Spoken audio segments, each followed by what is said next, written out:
Thank you. Good God, there's more hands than there are us. And they're not all raised in friendship. One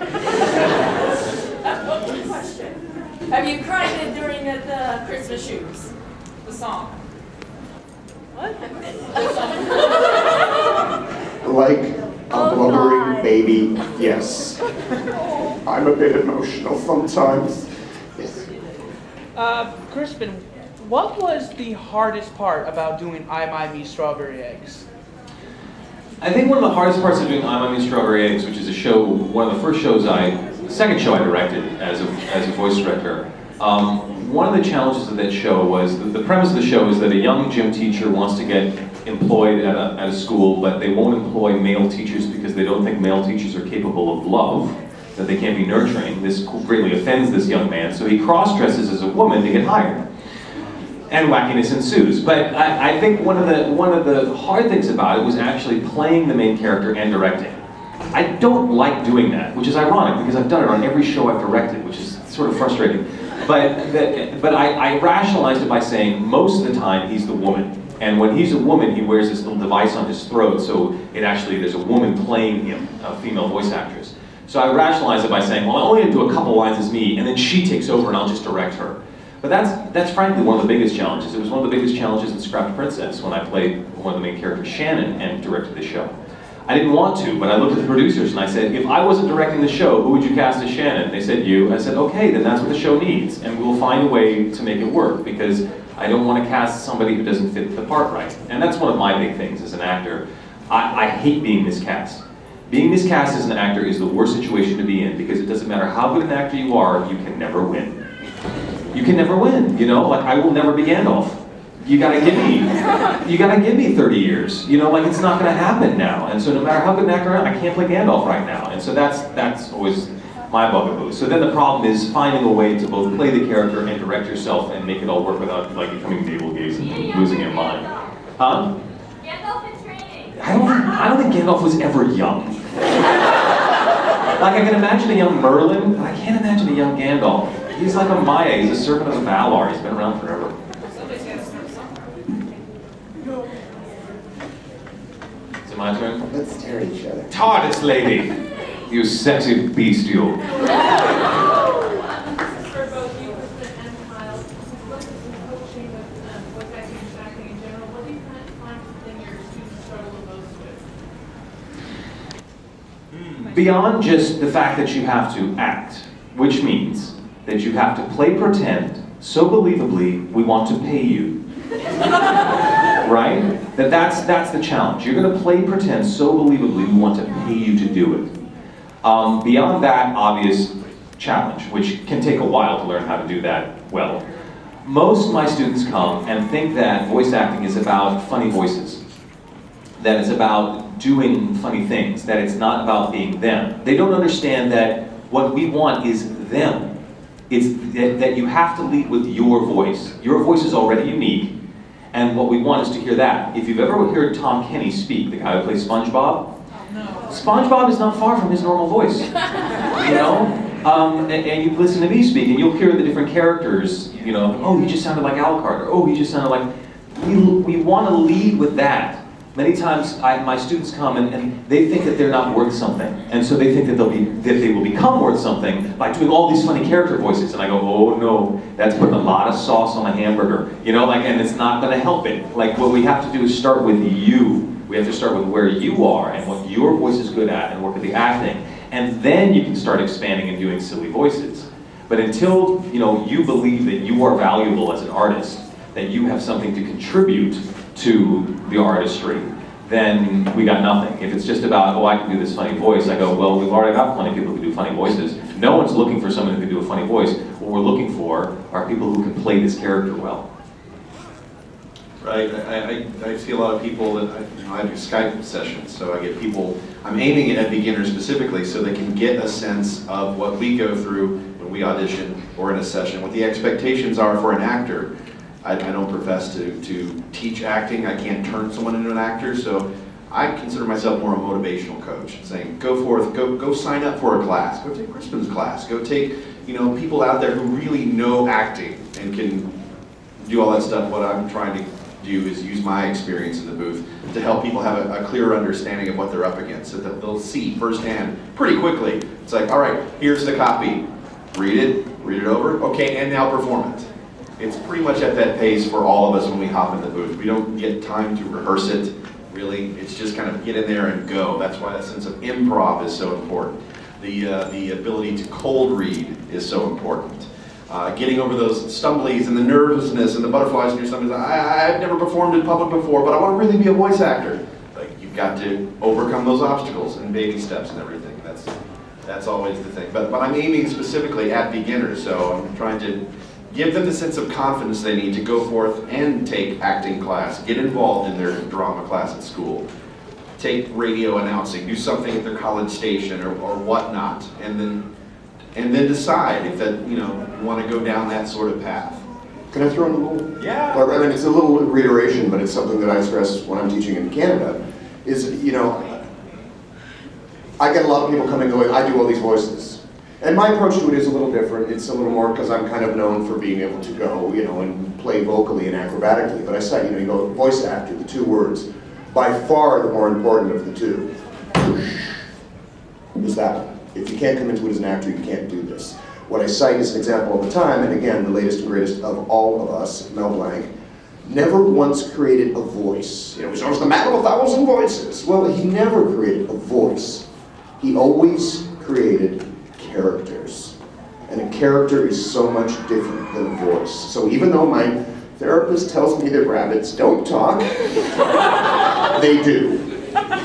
And it's the soul of the character. There are people that are doing those roles now, and I'm one of them on maybe Looney Tunes, but what is missing oftentimes is the soul of the character. Sorry if I'm offending anybody, but the new Kermit sounds like Kermit, but it ain't Kermit. Because they're not bringing what's required to make it real to it. Even if it is, a talking dust mote or a pan-dimensional goat being or whatever, it has to have a place of reality, no matter how far-fetched and silly it is. There, that was my seriousness. Patience.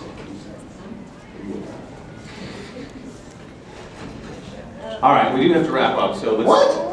Yeah, well, we're at 2 o'clock. We're actually past 2 o'clock. Can we do a quick lightning round? What? Yeah, that's true. We started 10 minutes late, so we got 10 more minutes here. Yeah. That's lightning round. It's going to be like fast questions, fast answers. It's just going to be boom because you just said me. Okay. I actually want to just say I really appreciate you guys because I'm 32 years old and I've been probably, Sailor Moon was it for me when you said it. I was in middle school and getting up before I go to school and watching that. And You do not cry at the end of Sailor Moon, you have no heart. I understand. This is the one. And over the years, I've understood, like, you're getting older, why are you watching anime? It's not cartoons. There's a huge difference. But when I'm at work, third shift, working mental health, dealing with a lot of stuff, I can take an hour, go watch a series, watch something, and it really makes it me able to go through the day, and I really appreciate it. Yeah, it does. I really appreciate you guys a lot, and I just want to say that. Well, thanks. All right, we have this right over here. You've been so patient. Aww. Hi. Kyle, how did you get the voice of Kiba from Naruto? Quite literally, it's just my one teenage voice, which is Gohan. So do I repeat myself? Yes. Gohan is pretty much... I said Kiba. I'm sorry, Kiba is pretty much Gohan, see? It's just, he's obviously different character.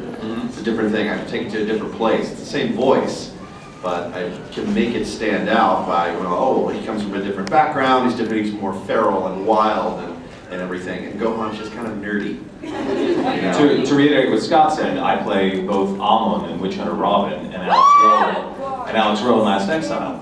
Both are dark, brooding dudes, but one's pissed about a girl, one's pissed about his mom. Right? And I had to know that in order to play those characters, or otherwise they would have sounded exactly the same.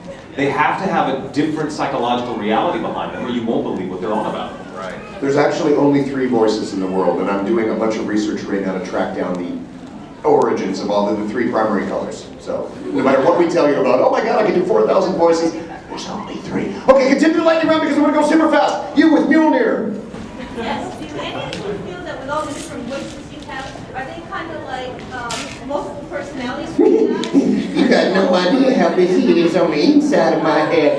We spend a long time in small padded rooms screaming. The difference is we get paid for it. Yay!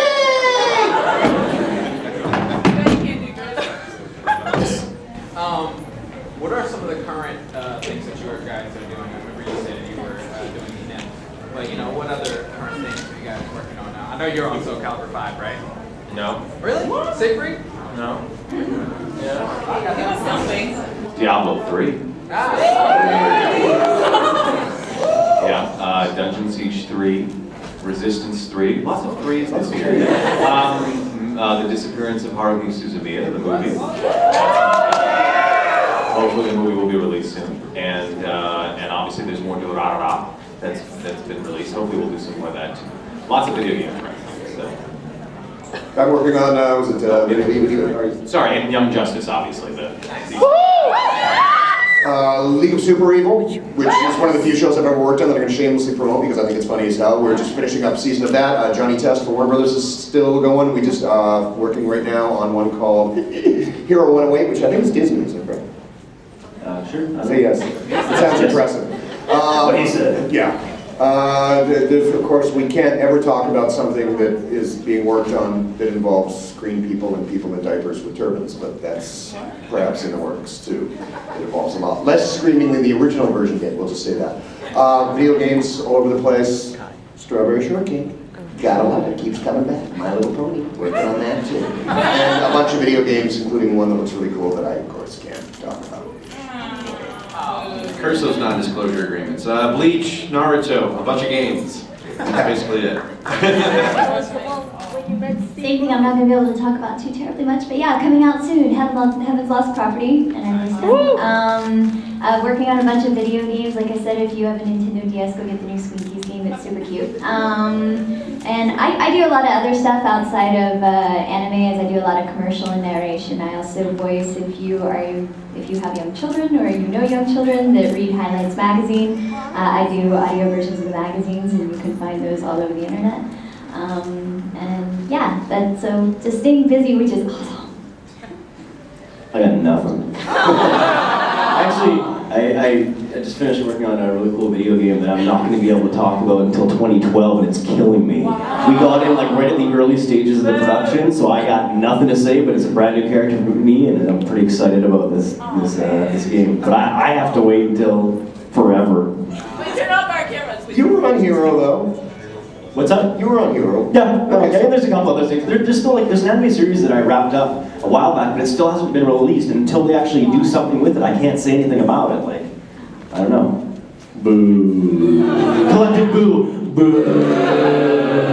Thank you.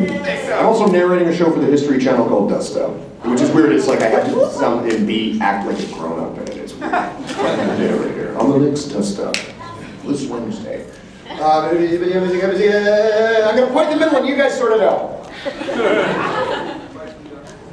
Talk first. Okay. Yes. Okay.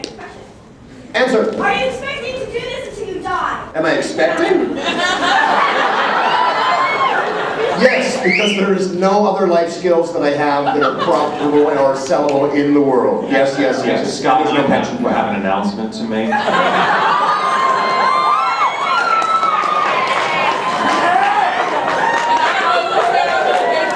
Can you imagine a great voice and lots of hair? The water broke. Okay, with the fan. If you hit someone with that becomes a fan club. Sorry. Oh, no, you didn't. Kiba and Itachi, excuse me, also Emishi too. Which Naruto female would you pair up with?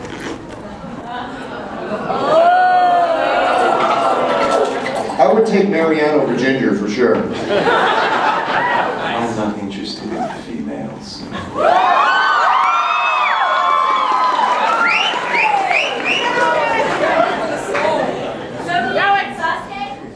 I'll make it easy. Hinata, you know, she's on the same team. Oh God. Okay, we're getting the evil eye symbol from the back of the room, which means we got time for 4 questions, and they're going to be fast-paced, and furious.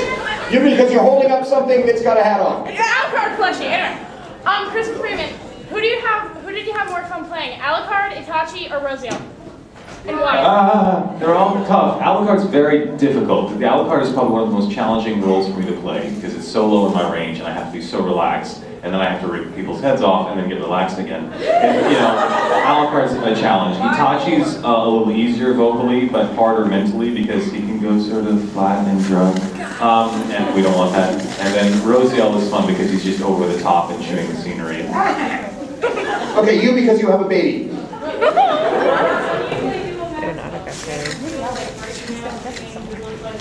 Dude, I was always, when I first went into the studio, I swear to God, it's audition process, blah, blah, blah, blah, I go in for the first day of recording, I'm like, I thought I was playing a dude on this. It's like, oh, Scott, that is a dude. No, man, that's a chick. No, that's a dude. No, that's a chick. That's a dude. That's a chick. That's a dude.